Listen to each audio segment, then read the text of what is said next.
Thank you all for coming out here for such a great turnout, first and foremost. And I want to say thanks to these guys, Chiro as well. And this is just a dream come true to come back to the UK now and experience this. So thank you. All right, where do you want to go with this? Mate, your truck. Firstly, let's go with your truck. How does that feel? Nostalgic. I bought that truck from Richard years ago, before I emigrated, and had it here in the UK for a couple of years when I bought it. Took my wife around Europe in it, Switzerland, Austria, Belgium, Germany, everywhere. And that truck is super reliable. It looks like a patina truck, but it's designed to work very well. It's got a fuel-injected Mustang V8 in there, a 5-litre, and it really hauls ass. And the air conditioning system in that, Richard likes everything in a room or a car like the Arctic. So basically there's penguins and polar bears nipping your ass while you're in the cab of that truck. So I got a soft spot for that, but I did decide to let it go at one point just to make room for some other vehicles in the collection. But I'm so glad that that's here today. I got a lot of nostalgia for that. So thanks for making that happen. Absolute dream for me, as I said earlier, to have you guys here, have the truck here. But then about 2-3 weeks ago, you put it out to us. Hey, I had this amazing car, tell us about it, and can we find it? Yeah, the penny kind of dropped. There's certain cars that you want in your life. There's certain ones that you want to own, that you want to sell. There's ones that you want to have for a small amount of time just to say you've had them. But back in the early 2000s, my brother had a sapphire Cosworth, and we just basically each week and weekend we used to try and make it go faster and faster for various land speed records on A and B roads around the UK. It's probably ain't politically correct, but it's what we used to do. So I tried to, I wanted it put out there that I would like to see this car again. I didn't know if it still existed. Back in the day, the Cosworth was the post office or bank robbery car of Europe, one of the most stolen cars there were. They were just super fast. And I didn't know if it still existed. I didn't know if it was wrapped around a pole or got parted out.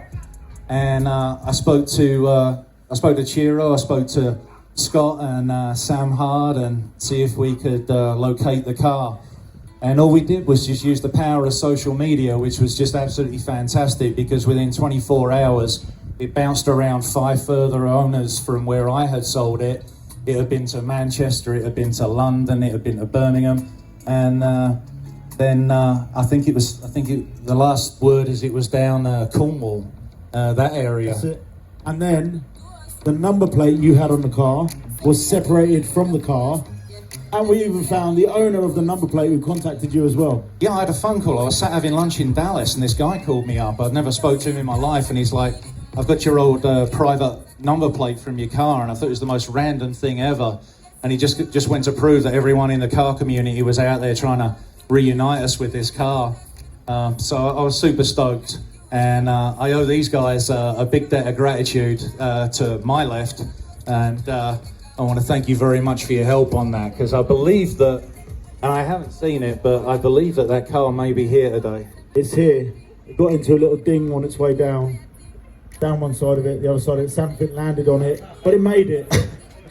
But before we do that, because you've been educating Richard about Cosworths and European cars for years. Yes, sir. Can we surprise everybody out there? Absolutely. Ladies and gents, you want to see Richard? Yeah.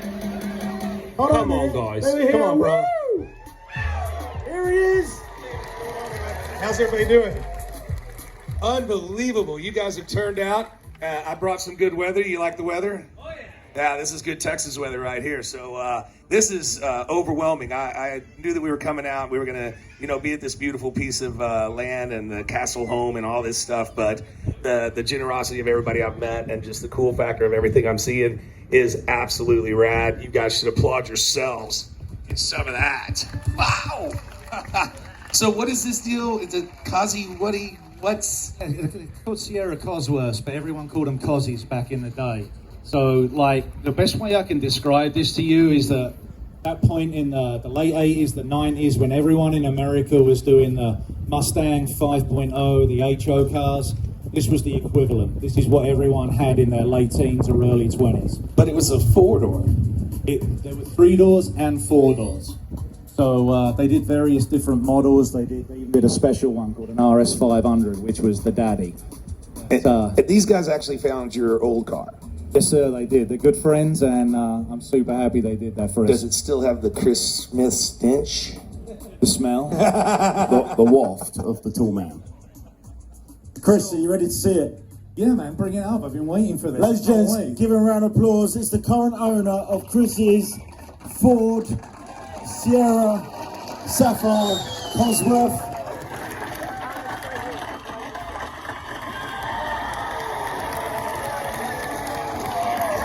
That's in pretty good shape.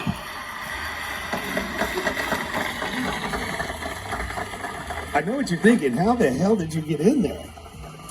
Well, we're going to find out. I may not have a Recaro ass anymore. Is that why it's got a sunroof, Chris? That's right, mate. Yeah, good all round. Okay, that's awesome. And this is Shane, right? Come on, Shane. Man. Richard. Thanks for bringing this out. It means a lot, mate. And I've been telling Richard for years what Cosworths are, and we don't get Sapphire Cosworths in the US. So the fact you brought this down here is just absolutely brilliant. And I know that's my car because there's a 3-door ECU cover with the RS logo on it as well. But I remember one of my best memories of this car. I put a huge turbo on it. Actually, I got a buddy of mine over there, that bald-headed mini-me. He's called Dave Lilly with his hand up. So basically, Dave was my tech for this car because I was absolutely useless at the time. And he took care of everything on the car. And the other guy next to him is Pete. And Pete was with my brother in his AMG Mercedes. And we were just leaving Well Lane Turbo Center after having it dynoed. And I remember my brother, he's got a few years on me. He also had a bigger wallet at the time. And we were sat next to each other, and I think this thing was, I'm sorry to say this, Shane, but I was redlining it. We was doing 174 miles an hour in this car. And my brother looked across with Pete and just smiled, and I watched him push the shifter of his AMG, and he just disappeared on us. But I think that was the fastest I had out of it. I mean, it was an absolute animal. Every time you boot it, it would sit on the bump stops and knock the fuel pump relay out in the boot. So you had to like Scotch block them to stop that from happening. But dude, this is a 4-banger. This is twin cam, 16 valve with a huge turbo on it, and you could get these to run in the 11s on the quarter. It's pretty respectable. I dig it. I mean, it's a 4-door, but you know. Absolutely, man. Show us. I'd love to see it. So if you don't know, Shane came all the way up from... What? Wow, that's clean. Plymouth, I believe. That's a little cleaner than when I had it. I was more into going faster and not keeping them clean, but I don't know. I guess with the rise in values, I bought an M3 after this new, and I didn't have anywhere to keep it, and I remember selling it, and it was mint when I had it, and I remember selling it for 6,000 quid, thinking I'd done really well, and looking at the prices of them now, I just got my head in my hands. So yeah, I mean, that's a testament to you, mate. Looks like you've done some work to that as well. You got verniers on there. Is it what kind of power is it running now? Only done 1,000 miles from there. It's been rebuilt. What injector is it on? It's completely standard. Okay, all right. Yeah, you have actually. Yeah, I remember doing that. I think I was in my mother's driveway one night fitting that when that guy came down with a case of beer. We always had to have a beer when we was working on cars. It's always thirsty work. But mate, it looks like your restoration's just impeccable. I mean, it looks beautiful. It had different wheels on it. It had the 92 Snowflakes when I had it. No, I think that's brilliant. And big thank you to you lads for sorting this out. I'm going to address the elephant in the room right now. Do you want to buy it back? Because everything Shane said has just put the price up. Bang, bang, bang, bang. I might. Well, I can start this auction. I don't want you involved. The rare thing about these cars, right, that people don't understand is the Cosworth YB, 2-door, 5-door, 4-door, should I say, These cars go into polls every weekend. Even nowadays, people take these cars out, push them to the limits, throw them into a lamppost, and they get reshelved. But to see this car in such a beautiful state and to be able to bring it here today is such a rare opportunity, even in Ford's Codswallop world, right? Absolutely, and just the fact that I don't see him. You know, I live in America now, and I think there's like one Escort Cosworth there and 2 Sapphires. I don't know, man. Would you sell it? Everything's for sale. You've been watching Richard on TV, haven't you? I was about to say, how much is this $500 cossy? Well, we can have a beer later and discuss. You're going to have about 20, because I'm going to make sure that this goes in my favour, all right, bud? There's only one brand right there, Richard. It's only Miller Lite, right? Yeah, well, no, there's a lot of beer here, I think, different kinds, but I brought my own Miller Lite from America, so I'm in good shape. Cool, guys. Give it up for Big Chris, Shane, and Richard. Thank you, guys. Thanks for coming down. Hey, guys, one little quick note, a little housekeeping.